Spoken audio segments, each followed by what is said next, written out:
Assalamualaikum warahmatullahi wabarakatuh. Yang terhormat Bapak Dr. Wigmi Eka Putra SE MSI dan Bapak Dr. Primadi Prasetyo MSAK selaku dosen pengampu mata kuliah akuntansi syariah.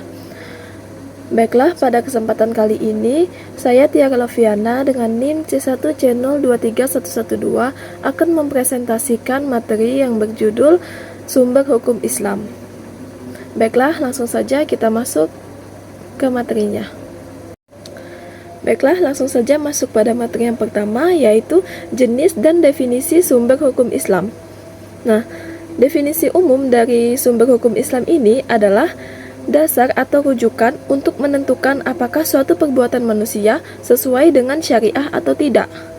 Nah, selain itu ada juga nih definisi menurut syariah dan fikih.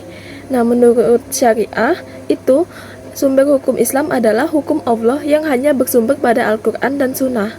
Sedangkan menurut fikih adalah hasil pemahaman manusia atau ijtihad terhadap dalil-dalil syariat. Nah, selanjutnya ada jenis-jenis sumber hukum Islam. Yang pertama yaitu Al-Quran, yang merupakan sumber hukum utama. Semua persoalan hukum harus dicari ketentuannya terlebih dahulu di dalamnya, karena Al-Quran berisi perintah dan larangan Allah. Nah, yang kedua yaitu As-Sunnah atau hadis Nabi Muhammad. Menjadi sumber hukum kedua bila suatu hukum tidak ditemukan dalam Al-Quran. Sunnah berfungsi menjelaskan dan melengkapi ketentuan Al-Quran. Nah, yang ketiga yaitu Ijma', yang merupakan kesepakatan para ulama mujtahid tentang satu hukum. Digunakan setelah tidak ditemukan ketentuan dalam Al-Quran dan Sunnah. Nah, yang terakhir yaitu Qiyas, yang merupakan penetapan hukum melalui analogi dengan kasus lain yang sudah memiliki dalil nas, dan menjadi rujukan terakhir bila Al-Quran, Sunnah, dan Ijma' tidak memberikan jawaban. Selanjutnya yaitu urutan pengambilan hukum Islam. Urutan ini terbagi menjadi 4. Yang pertama yaitu Al-Quran sebagai sumber pertama. Al-Quran adalah wahyu Allah yang menjadi pedoman hidup dan dasar seluruh hukum. Karena kedudukannya paling tinggi, Al-Quran menjadi rujukan utama dalam menetapkan hukum. Yang kedua yaitu hadis sebagai sumber kedua. Hadis berisi ucapan, perbuatan, dan persetujuan Rasulullah. Sunnah menjelaskan dan melengkapi hukum dalam Al-Quran serta menetapkan hukum yang tidak disebutkan di dalamnya. Karena itu, hadis menjadi sumber hukum setelah Al-Quran. Yang ketiga yaitu Ijma' sebagai sumber ketiga. Ijma' adalah kesepakatan para ulama mujtahid terhadap suatu hukum setelah wafatnya Rasulullah. Digunakan ketika tidak ada ketentuan dalam Al-Quran dan Sunnah, sehingga menjadi sumber ketiga. Yang keempat yaitu Qiyas sebagai sumber hukum keempat. Qiyas menetapkan hukum dengan analogi pada kasus yang sudah ada dalilnya. Digunakan ketika Al-Quran, Sunnah, dan Ijma' tidak memberikan ketentuan, sehingga menempati urutan terakhir. Materi selanjutnya yaitu Mukjizat Al-Quran. Mukjizat Al-Quran tampak pada keindahan bahasanya yang tidak dapat ditiru manusia atau jin. Kebenaran kisah-kisah sejarah umat terdahulu, kebenaran informasi tentang peristiwa masa depan, serta kandungan ilmu pengetahuan yang mustahil diketahui oleh Nabi Muhammad yang ummi. Keempat hal ini menunjukkan keagungan dan kemukjizatan Al-Quran yang kekal sepanjang masa. Baiklah, selanjutnya yaitu fungsi dan peranan Al-Quran. Yang pertama, kita akan membahas peranan Al-Quran, yaitu mengatur hubungan manusia dengan manusia dan hubungan manusia dengan Allah. Al-Quran memberikan arahan bagi kehidupan sosial manusia maupun tuntutan berkomunikasi dengan penciptanya. Hukum perkawinan dan perceraian, hukum waris, ketentuan perang dan damai, hukuman bagi pencurian, pelacuran, dan pembunuhan, semuanya dimaksudkan untuk mengatur hubungan antara manusia dengan sesamanya. Selain aturan-aturan hukum yang khusus itu, Al-Quran juga mengandung ajaran moral yang cukup banyak. Selanjutnya, fungsi Al-Quran. Fungsi Al-Quran ada 11. Yang pertama, pedoman hidup. Yang kedua, rahmat bagi alam. Yang ketiga, cahaya petunjuk. Yang keempat, peringatan. Yang kelima, penerang dan pembeda. Yang keenam, pelajaran. Yang ketujuh, sumber ilmu. Yang kedelapan, sumber hukum. Yang kesembilan, obat penyakit jiwa. Yang kesepuluh, pemberi kabar gembira. Dan yang terakhir, pedoman pencatatan.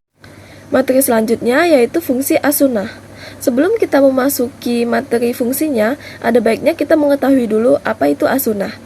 As-sunnah adalah teladan perilaku Nabi Muhammad yang menjadi sumber hukum kedua setelah Al-Quran. Sunnah berfungsi menjelaskan, memperinci, dan melengkapi ajaran Al-Quran. Nah, fungsi utama as-sunnah sebagai bayan atau penjelas itu ada 3.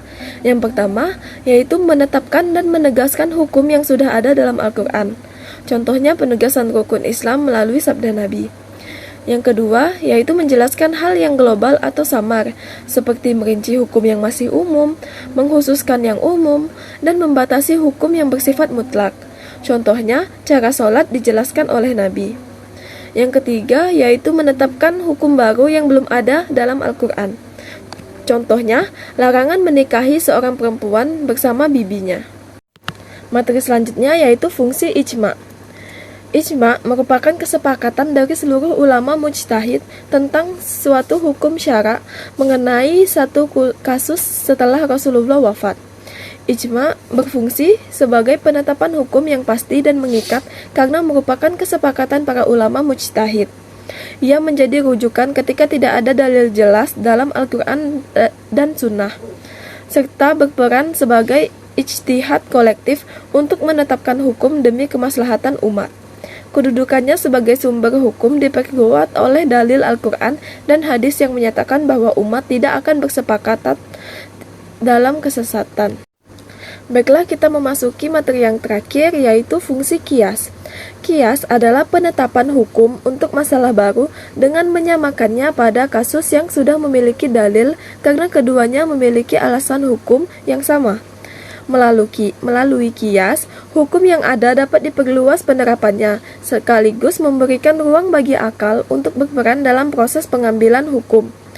Pada awalnya, qiyas berfungsi membatasi penggunaan rayu agar tetap terarah dan berlandaskan Al-Quran serta Sunnah, hingga akhirnya disepakati sebagai sumber hukum bersama ijma' pada abad kedua dan ketiga Hijriyah. Proses qiyas dilakukan dengan mencari dalil hukum untuk kasus yang sudah jelas, kemudian menemukan kesamaan ilat dengan kasus baru, sehingga hukum yang sama dapat diberlakukan. Nah, berdasarkan materi yang telah saya sampaikan, dapat ditarik kesimpulan bahwa sumber hukum Islam adalah dasar untuk menilai apakah perbuatan manusia sesuai dengan syariah. Terdapat 4 sumber hukum utama, yaitu Al-Quran, As-Sunnah, Ijma', dan Qiyas, yang digunakan secara berurutan sesuai tingkat kekuatannya, dengan Al-Quran sebagai yang tertinggi. Melalui 4 sumber inilah suatu perbuatan dinilai halal atau haram, dibolehkan atau dilarang. Kepatuhan terhadap hukum Allah menjadi keharusan, karena semua amal manusia akan dipertanggungjawabkan di akhirat dan hanya dianggap benar jika sesuai dengan syariah. Baiklah, itu saja yang dapat saya sampaikan. Mohon maaf bila ada salah kata. Saya akhiri. Wassalamualaikum warahmatullahi wabarakatuh. Terima kasih yang telah menonton.